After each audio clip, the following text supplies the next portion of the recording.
Okay, same day, different story. And I removed the soft contacts, so that was maybe 5 minutes ago, because they were unbearably comfortable and I couldn't see roughly at all for near. Anyway, I did want to add a thought that I didn't quite finish about UT Southwestern and their discomfort with me. So, okay, when you are reading a patient chart, you're not reading the whole chart. You're skimming for things because that's what people's brains do. Like, just get the general feel, details can be worked out later. Sure. However, a timeline matters. So, Facebook, it shows your memories, right? On this day, however many years ago. And boy, isn't that enlightening. Because, first of all, there are pictures with me with parallel eyes. And second, there's just one picture in particular. And if we're unsure, like, we can go back and find the date on Facebook, for Christ's sakes. But it's a picture of me in my old office. And it's a selfie. So the camera's here. And I'm kind of looking at the computer, but the picture is being taken with my phone. And there is a wall to my right side in the picture, but that's actually my left side. So the wall in that office gives us information on, like, well, which eye is it? Because you never know how the camera is taking the picture. Is it like how they really are, or is it the mirror image? So it's a mirror. It's not a mirror image. It's as though the camera was looking actually at me. And so, because the wall is on the left side and there's free open space on the right side, I'm like, oh, that's my left eye that's turned in, which is unusual for my previous 30 years or so of history at the time. Now, the reason that matters is because I obviously must have had totally orthotropic eyes all the way up until my mid to late 30s because, well, I had this fall in my late 30s. Oh, thank God. Okay, it happened from a fall. Okay, so that office, that picture was taken in the year 2013. 2013 is when that picture was taken. And it is clear to me, I'm wearing my prescribed contacts actually at the time, although they may have been a little bit old, which could have been part of the problem. Who knows? But I'm wearing contact lenses that were prescribed to me and accurate as far as I know. And in that picture, it is obviously my left eye, my wall-sided eye that is slightly inward. And the other one is staring at presumably the camera and centered. So still the year 2013. And the fall, the only fall or head injury that I have ever experienced, that happened in the year 2018. So, okay, but remember, the fall has to be responsible for why because I fell on this side, right? So, like, obviously I fell over here. That's the eye that's interned. Well, sort of. It depends on who's testing and when. But, like, obviously that's the answer. I had this fall in 2018, and that is the reason for my left eye being uncentered when viewing autostereograms or whatever. Well, that's weird because that happened in the only fall I ever had was in 2018. 2018. But I've got this picture of my left eye kind of inward in 2013.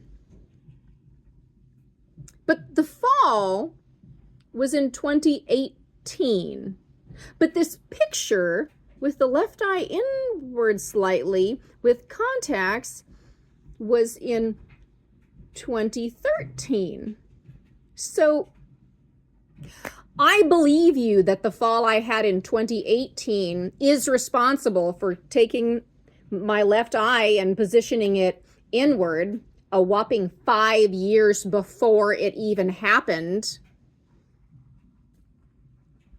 But I'm gonna, where is the research? Where is your time? Where's my time machine? God, if I had a time machine, I would just go back and like not have done vision therapy. I would have been like, great, these are my contacts. Yes, we can't clear up the right eye. It's fine. And left it at that. But I got to get you to understand it feels good as a practitioner to see, oh, okay, they had a fall. That is why we're seeing this complication. The fall was on the same side of the head, except that I have picture evidence that I was experiencing this issue at least intermittently, because there are other pictures with my eyes parallel, but enough that there is a picture with the same complaint. So it does feel good to see like, oh, this is the problem. That's when they had the fall. But the issue was obviously at least intermittently present 5 years before having this fall. And I'm repeating myself so much because I'm assuming that no one is listening or reading.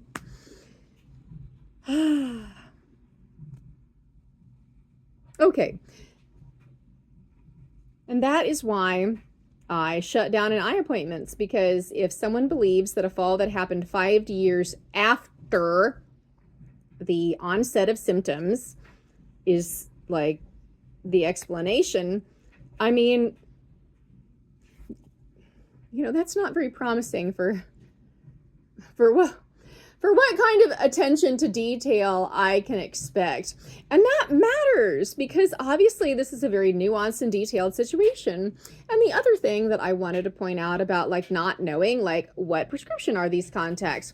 What prescription is this prism lens or set of lenses? Is because like here, you just take these pills and your doctor's not going to tell you what they are or what they do for your body or when you can expect to feel better and what side effects you might anticipate before the side effects level off and you start to feel better from the treatment of the medication. Like, no, you go to your doctor and you don't feel good and he says you have high blood pressure. You're going to take these pills. They're called this. I'm going to send this prescription in. You're going to take this twice a day with or without food. And you're not really going to notice anything maybe for the first couple of weeks.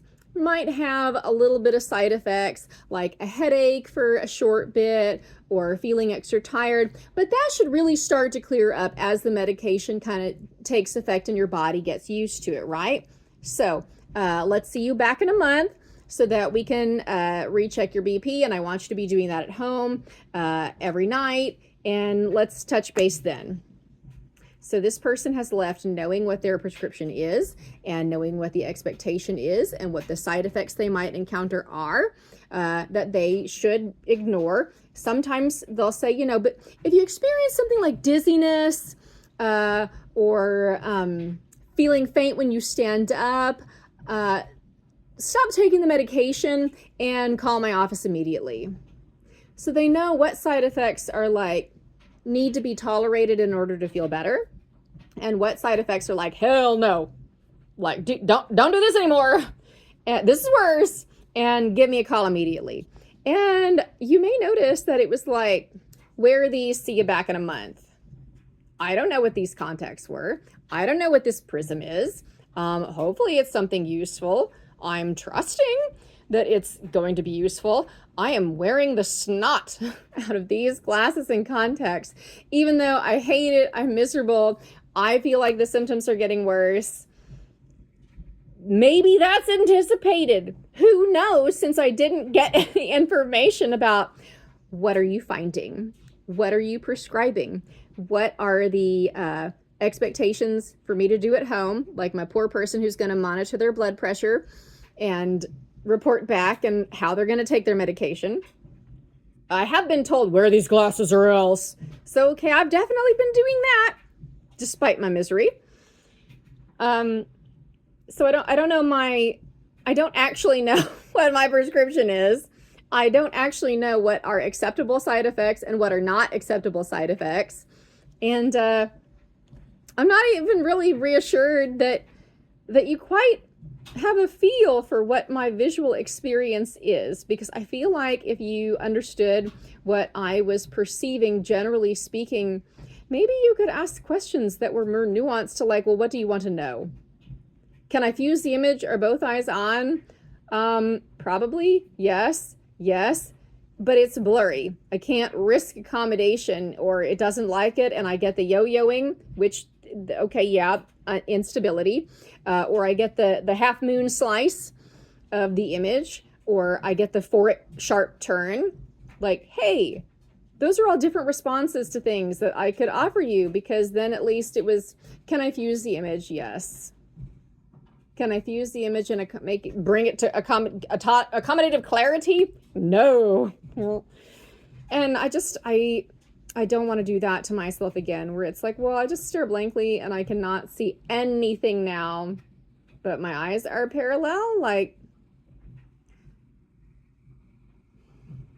I'm willing to put up with that, I guess, so long as I really wear some therapy glasses and then like briefly take them off to be social or talk to people or take a picture or whatever, and like fingers crossed that they'd be so used to being stuck in one position that I could hold orthotropia for a freaking selfie.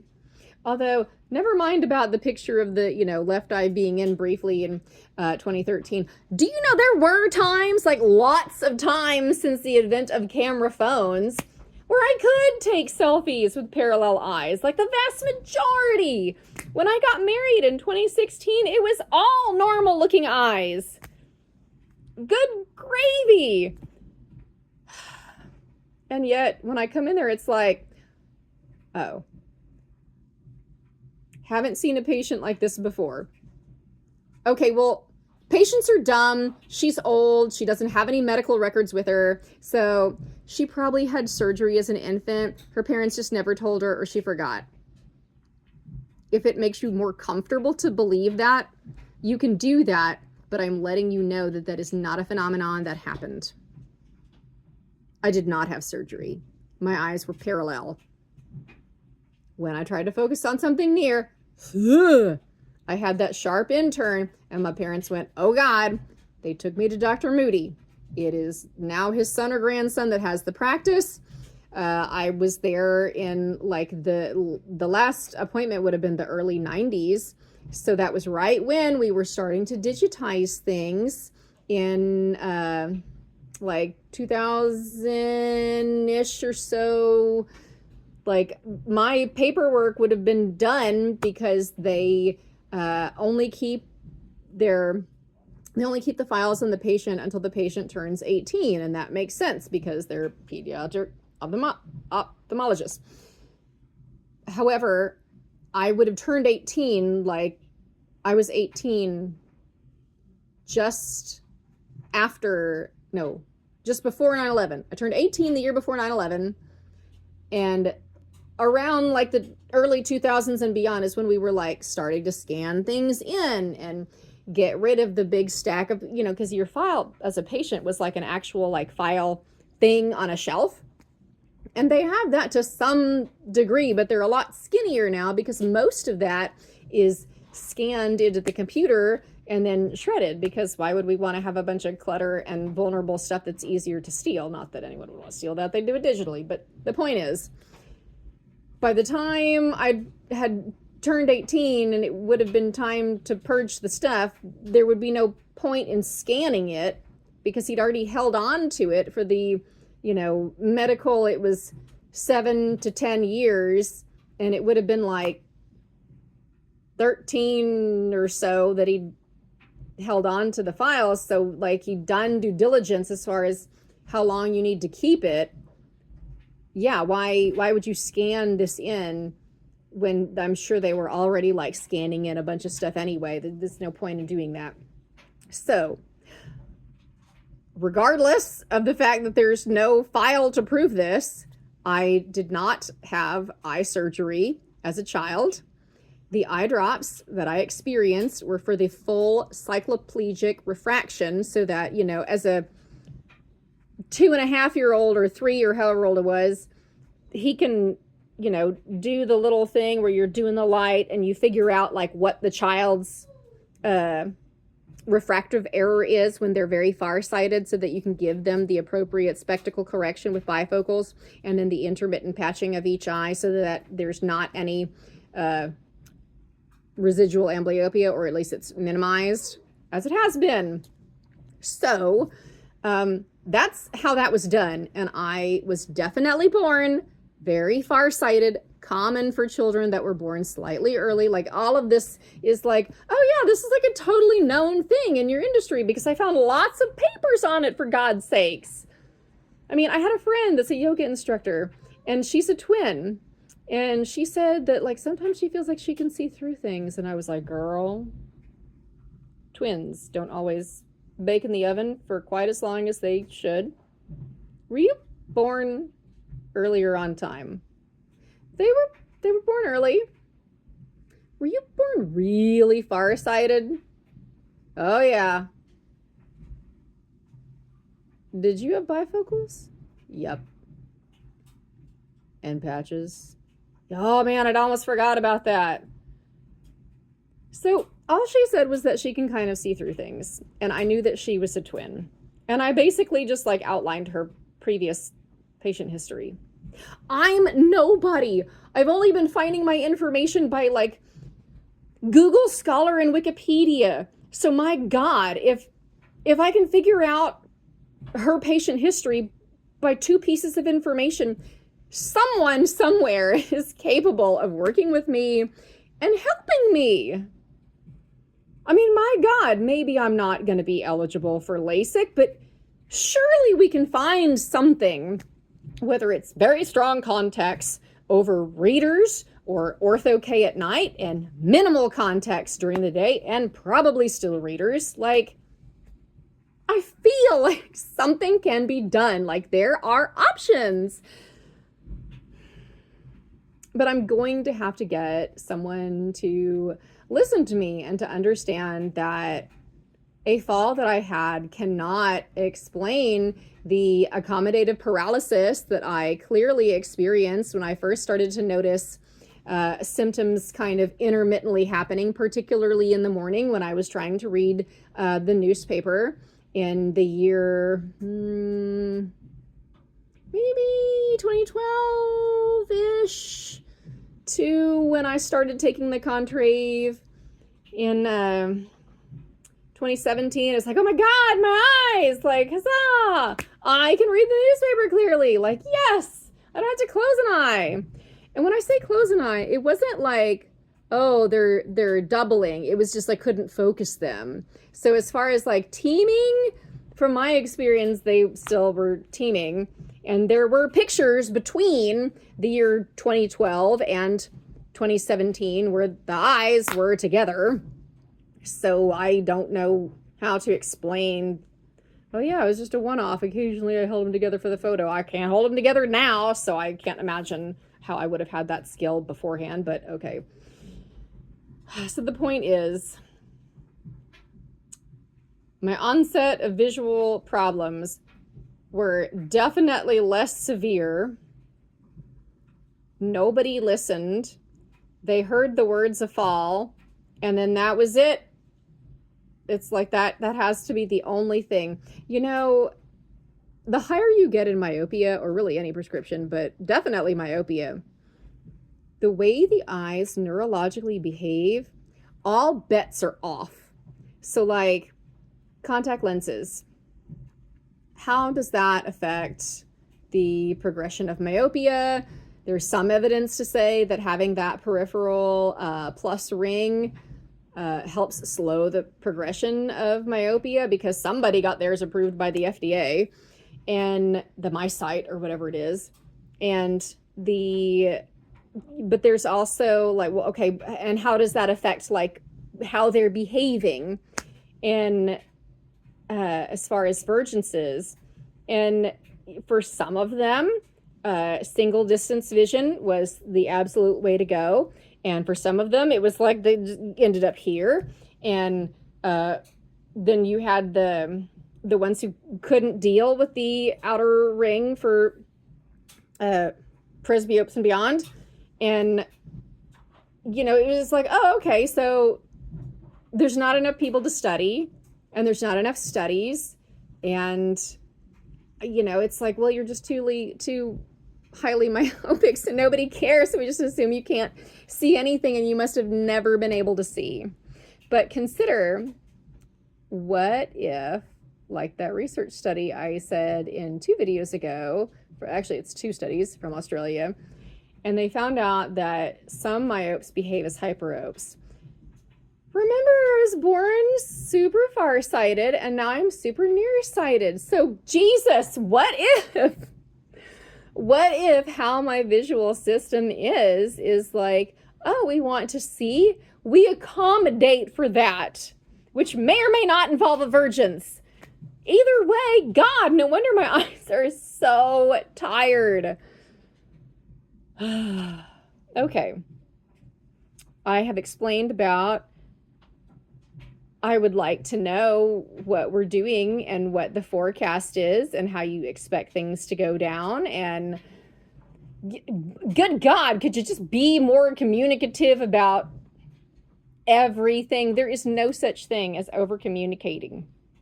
And most of the time people don't understand me, and they usually let me know at great length that they do. But the things they are saying, like, well, a fall is responsible for this, are indicative of the fact that they are not listening. They're not even reading the information that was previously provided to them. So, would it kill a tree to be communicative and prepared? Just, you know, treat me not like a peer, because I'm not your peer. You are the expert, and I'm extremely grateful for this in your field. But I expect expertise, and I want that communicated to me, not as a child, but as a fellow adult. Okay, I think that covers it. I'm intelligent enough. I'm decent enough as far as social behavior and intelligence and kindness. So please be not just kind, but respectful by treating me as though I'm someone who's capable of understanding like what you're doing. I have taught everyone I know how to read their glasses and contacts prescriptions, what that means. Someone was very afraid about she wanted to have contacts. The eye doctor was really pushy about pals, and she's a photographer, so like that's not gonna work. But also like, hey, it's not that can't work, it's just that your eye doctor is like not getting it about what you do for a living. And so like, surely they can figure out a way to do a pals over a contact, or a contact with a peripheral ring or whatever. But like, you get that we have to live in our visual environments, which mine involves driving and concerts, so lots of distance. And then I'm a homemaker, so I don't know if you'd call that distance. I mean, it depends on how myopic you are, I guess. And I do several hours of reading, because I just like to read during the daytime. And then there's performing. So all of those things can probably be done with ugly, misaligned eyes, whatever, and you can still get enough visual information to get around. Wouldn't I know? But I also do performing. And there are some things about performing. it is helpful to see. It is helpful to know and be able to trust that your eyes are aiming where you're wanting them to be, which is at the audience or the face of someone who's trying to connect with you after the performance. It's weird and disconcerting for people when they don't know where you're looking and you look kind of off in your pictures, and people don't like that. Oh, and glasses are fun because no one can see your expression like at all. I took glasses off and did a photo shoot just on the fly with, I assume, organically misaligned eyes. And do you know what? It still looked better because you could see my face. You can see a glare. That's fun. And it's a minus, so it shrinks the eyes as far as the audience perspective. And getting hit in the face, because I do doubles, aerials, and she's not going to hit me hard in the face. Oh, but my glasses went flying off, or they're bent, or like glasses are really working. Like that is not a phenomenon that can work out in that setting. So I need something, even if it's not all the time. And I need anyone to get that, like, that's where this is going. Whether I have to figure out how to do it on my own or with medical supervision. And I am coming to you because I want someone who is capable of listening to me to actually adequately supervise me and put a stop to problems before they become like real problems. Like the massive deterioration I experienced twice because I videotaped, or what, recorded, since there's no videotape, recorded all of the sessions of my at-home vision therapy, which, by the way, took forever because you have to set up your entire house like a playroom, which, it's not awful that you have to be rehabbing your eyes and you can't see anything in the meantime, and all the activities are frustrating and make you feel worse afterwards.